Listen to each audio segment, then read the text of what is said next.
It was dinner time at my in-laws' house, and my sister-in-law, who had been away for some time, had finally returned home and joined us at the table that night. The food was set out in front of us, and I observed as my mother-in-law, father-in-law, and sister-in-law picked up their utensils and savored the meal. Then my sister-in-law stopped and fixed her gaze on me. "Aren't you going to eat anything?" she asked. Without hesitation, I replied, "No, I'm the wife. The leftovers will be sufficient for me. Isn't that correct, mother-in-law?" My sister-in-law was taken aback. Her mother seemed more concerned with the food than with what I was saying. Over time, my sister-in-law had come to view her mother with resentment. "Let me introduce myself. My name is Kate. I'm a stay-at-home mom who juggles a part-time job, managing the house and raising my child.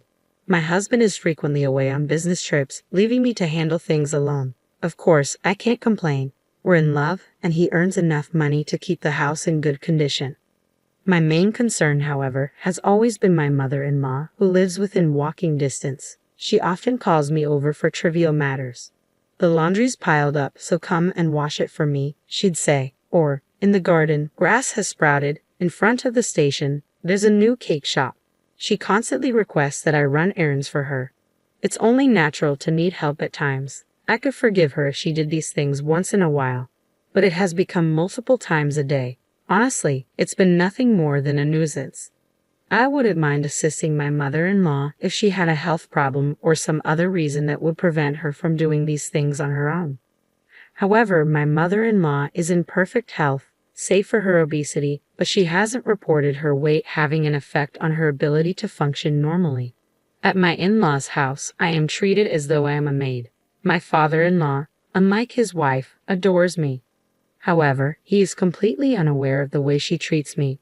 My mother-in-law only calls me when he's out of the house. When I let my husband know about this, he claimed that he would talk to his mother about it. And he has. He's warned her time and time again. But she, on the other hand, would make a fuss about it. She promised that she would help me, but when I asked her to, she changed her mind. She'd say, instead of expressing regret, she would cry and claim that I hated her, painting herself as the real victim. After several times of going through the same thing, I felt awkward bothering my husband with it anymore. I knew that he was so hard at work, and I felt guilty asking him to help me repeatedly. Eventually, I stopped asking him. Perhaps this is what my mother-in-law wanted, but either way, I found myself in a place where I couldn't talk to anyone about what I was going through. I spent my days alone dealing with her. As of late, her demands on me had increased. One morning, I was made to clean up my in-law's garden. She instructed me to cut branches from the trees in the yard and gather them all up. It was exhausting work, especially as the sun climbed higher into the sky. I was sweating, but I couldn't stop to drink. By the time I was able to take a break, I went inside the house to find that it was past noon. My mother-in-law was laying on a sofa in the living room, completely relaxed, watching TV and eating chocolates. Her t-shirt was covered in wrappers. "I'm hungry. Make something for me from whatever's in the fridge," my mother-in-law ordered me, not taking her eyes off the television. I sighed as I walked into the kitchen and laid eyes on the mountain of dishes that had piled up in the sink. "You'd better get started. My friends are coming over tonight, and I want the whole place to be absolutely spotless." "There's no time to dither," she continued as she devoured more sweets. I asked her to assist me, even just a little, but she didn't care to respond. When she was uncomfortable with what I said, she would pretend as though I was not even there. Soon enough, I cleaned up the dishes and prepared fried rice for the both of us to eat. I set the table for the meal and placed both plates onto it. "Fried rice again? Can't you think up anything else?" she complained, but she began to eat her meal with gusto. I, too, was starving, but I was hoping that my husband had messaged me, so I checked my phone before eating. By the time I had put my phone back down, I was shocked to discover that the plate I had placed in front of me had vanished. My mother-in-law was devouring my meal. She had already finished her own. "That is my food, ma'am," I said aloud. By this point, however, my mother-in-law had already consumed more than half of it. "I'm still hungry. It's your fault that you only cooked a small amount of food. You're just the wife, after all. You'd think that you'd make more, considering you know the wife eats after the rest of the family's finished. But no, you don't even comprehend that," my mother-in-law retorted, quickly devouring the remaining fried rice without waiting for me to respond. There was nothing left. No rice, no vegetables, no meat, nothing at all. Now start cleaning up, my mother-in-law said. My friends will be here soon. With that, she got up and marched back to the sofa, opening a bag of chips with a loud tear, spilling pale yellow crumbs onto the rug beneath her. I vacuumed the floor silently, imagining the vacuum cleaner as my mother-in-law, sucking up every bit of food and every last ounce of my dignity into a cyclone until nothing was left behind. I tried my best to leave my hunger with water as I cleaned up, as I had been asked, but the thought was clear in my mind. I swore to myself that I would never help my mother-in-law again, no matter how much she would beg and plead. If she wanted a maid whom she could command not to eat, she could try and pay for one. As for me, I couldn't do it any longer. I would not return to help her. Or so I thought. Things changed dramatically soon after that day.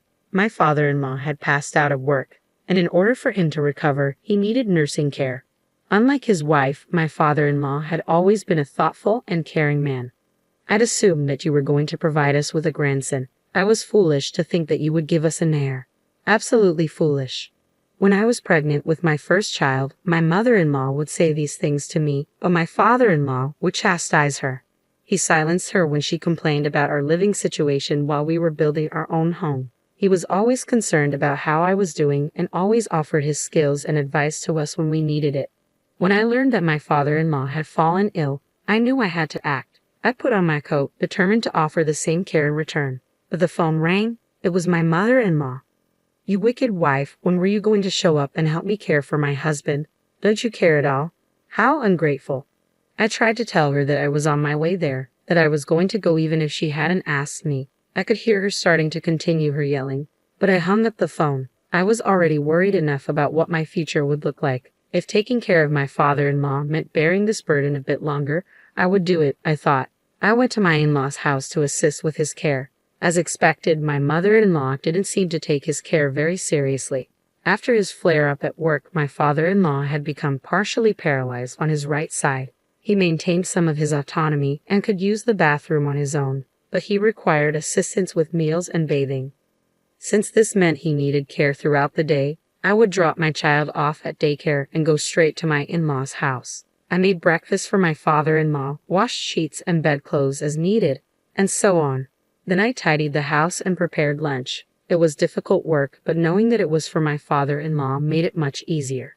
Even still, my mother-in-law would not resist. She insisted on criticizing everything that I was doing.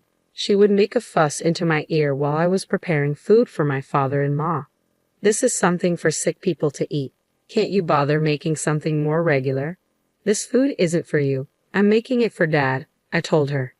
You're in good health, and you can make your own food. As I said previously, I'm only here for my father-in-law's benefit, and beyond that, I'm here because you will not take care of him. I believe that you're able to take care of yourself at the very least. How rude. Do I need to remind you that I have the right to leave this house whenever I want? I don't care what happens to him. That will all be your problem if I leave. Make me dinner. Her words bore into me, and mine swelled in my chest, but she was right. I couldn't risk forcing her to leave. Every care facility in the area was completely full, even the wait lists were long. As things worked, I couldn't be the sole carer for my father-in-law full-time either. Despite my resentment and desire to rebel against this woman, I had no choice but to submit and make food for her. She devoured it instantly. "Oh, I'm so full," she exclaimed. "Here are your leftovers to eat." My mother-in-law slowly laid down on the low sofa, leaving me to eat. My gaze moved to the pan inside, which held only a few pieces of cabbage and a handful of noodles. Not enough to feed an adult, not enough to feed a child. It was pitiful. But I didn't want to waste the food, so I ate it on a small plate, as though it would make the food appear larger. Of course, it was completely insufficient. I ended up eating a sandwich I had brought from home before I finished folding the laundry and made my way to my father-in-law. I noticed that his face was red, eyes wet with heavy tears. "I'm so sorry," my father-in-law said. He must have overheard what happened in the kitchen. I asked him to be sure, my poor father-in-law. He nodded his head yes, and the shame in his expression was too much to bear. "It's because I've become so ill," he said. "That's why she's treating you so poorly." No, I softly assured him. "Please, you've been very good to me, treated me as though I were your own. I could never see you as a burden now, and you're not to blame for any of this." He nodded again in response, thanking me. I felt sorry for him when I saw him like that. That very night, I received a phone call from my husband's sister. I'd only met her a few times before. My sister-in-law lives with her husband in another state, and she and my mother-in-law don't get along well, so she doesn't visit very often. "I'm sorry, Kate, for all the trouble. I should go home to my parents' house right away so that I can be the one taking care of my father," she explained. It had appeared that she had heard about my father-in-law's condition, and that she called me once she discovered I was the one taking care of him. On the other end of the phone, she apologized profusely. I told her that I was merely doing what her father would have done for me, and that I hoped she didn't mind. However, my sister-in-law seemed concerned with something else. "My mother," she began. "You've had quite a rough time there today, haven't you, Kate?" My sister-in-law, like my father-in-law, is wise. She likely knows that my relationship with my mother-in-law has been strained since I've been spending more time taking care of him. I really do appreciate her concern, though it makes me wonder. My father-in-law, my sister-in-law, and my husband, they're all such kind people. Why is my mother-in-law so cruel? I couldn't help but become curious.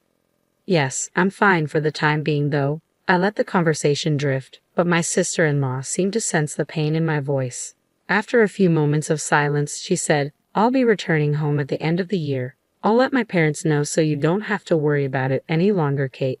To be honest, I was exhausted. Housework, childcare, part-time work, and caring for my father-in-law every day.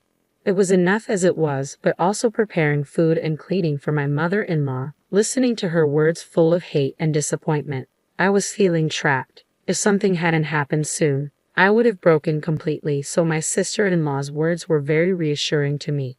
Until then, though, my mother-in-law remained the same. No, in fact, she was getting worse. As the end of the year approached, she would tell me to clean the kitchen exhaust fan, wash the screen door, and complete other bothersome tasks. She never took into consideration that I had my own house to tend to as well. It was like my life outside of her didn't exist. I wouldn't have time to prepare dinner for us all on New Year's Eve with my cramped schedule, so I spoke with my husband, and we decided to order it online. What a waste of money, I thought. If you're going to be someone's wife, you want to know how to at least make food. What are you good for? Of course, my mother-in-law was not pleased. "You're a wife too." I wanted to scream at her, but I couldn't. I didn't want my father-in-law to overhear us arguing. I didn't want him to think that this was all his fault. I managed to calm her down by promising to prepare the New Year's Eve meal myself. Music. My sister-in-law arrived at the house on New Year's Eve. She was alone. "Oh, it's your first time home in years, and still, you have nothing to show for it. You're all alone now. Whatever happened to that pathetic husband of yours? Did he divorce you for taking his place as the man of the house?" My mother-in-law hurled insults at her daughter without even saying hello. But when I saw my sister-in-law, I felt that familiar presence. It was as though I was looking at my own reflection as I saw her calmly respond. "I couldn't bring my beloved husband here with me. I couldn't bear you being as cruel to him as I knew you would be. Anyways, I came home to see my father, not you." After saying this, my sister-in-law quickly departed into my father-in-law's room. At this rate, the New Year's dinner was not going to go very well. I had made a few dishes, but by dinner time, those dishes were more lively and pleasant than the people present to eat them. The only sound that I could hear in the quiet living room was a pot simmering softly. I served my father-in-law some food. My mother-in-law began to greedily eat the boiled meat on her plate as if on cue. My sister-in-law only looked on coldly. My husband had been attending his company's end-of-the-year party, and he wasn't with us on that night. Had he been there, the atmosphere might have become tolerable or even upbeat. He always brought that to every room he entered. I was wishing for this as I hopelessly assisted my father-in-law the best that I could. "Kate, why aren't you eating?" My sister-in-law turned to me. I was seated at the table, yes, but only for my father-in-law. There were no plates or utensils available for me. She must have been perplexed, but this had been my life for some time now. I smiled through my pain and told her, "Don't worry. I am the wife after all. A wife must be content to have the leftovers once the family's finished." My mother-in-law nodded to my sorrowful words, my stomach aching. "Right you are," she said, her words muffled by the food that she was actively eating. She was preoccupied with the meat and was thoroughly uninterested in conversing with us. I was curious how she could act like this and still have no shame. Disgusted by her attitude, I made a sarcastic remark. Though you are a wife as well, why are you eating now? The family's not yet finished. Before my mother-in-law could react, I was surprised to see my sister-in-law stand. Mama will need to eat a lot of meat while she still can. She won't be able to eat such expensive food if she's kicked out of the house. My eyes widened. My sister-in-law presented a document, a single packet of papers that would change everything. They were divorce papers. My father-in-law appeared to be in on all of this as I watched the two of them make eye contact. At last, my mother-in-law's hands came to a halt. Father's divorcing you because he's finally run out of patience. He's been accepted into a very nice care facility and is planning on selling this house as soon as he's moved in, my sister-in-law announced. My mother-in-law nearly spat out her dinner. She hurriedly swallowed her mouthful and looked at her husband and daughter. If you dare do something like that, you'll have hell to pay in alimony. Her face was turning red as she yelled her threat. I'm afraid that's not going to be an issue, though if you insist, we can take you to court over it. We have ample evidence of your disregard for the needs of the family and the neglect of your husband, my sister-in-law replied calmly. My mother-in-law was enraged, but when the word court was mentioned, her attitude swiftly changed.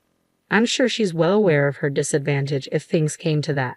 I'm sorry for everything, she said, as though she was a different person. She whimpered and kneeled on the spot, begging for forgiveness. My sister and father-in-law, on the other hand, had nothing to say to her pitiful display. She kept apologizing, but there was nothing that she could do. All of us in that room knew that she was in the wrong.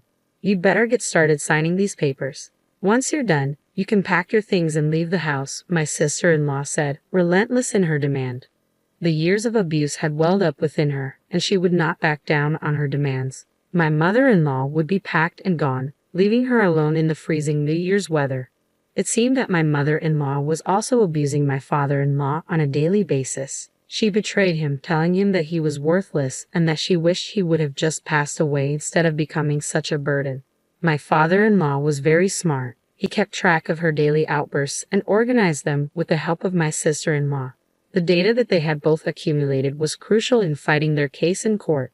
By the end, the claim was settled by offsetting it with a share of property, leaving my mother-in-law homeless. She currently lives in a rundown apartment and is working part-time to get by. She has become a different person in her struggle. She hasn't been able to afford many nice foods and has lost much of her weight, but she is even less healthy now than before. My father-in-law now spends his days living in a luxury nursing home run by a friend of my sister-in-law. They see to it that he is not only healthy every day but happy too. He's made friends with many of the other residents. I pay him visits at least once a week.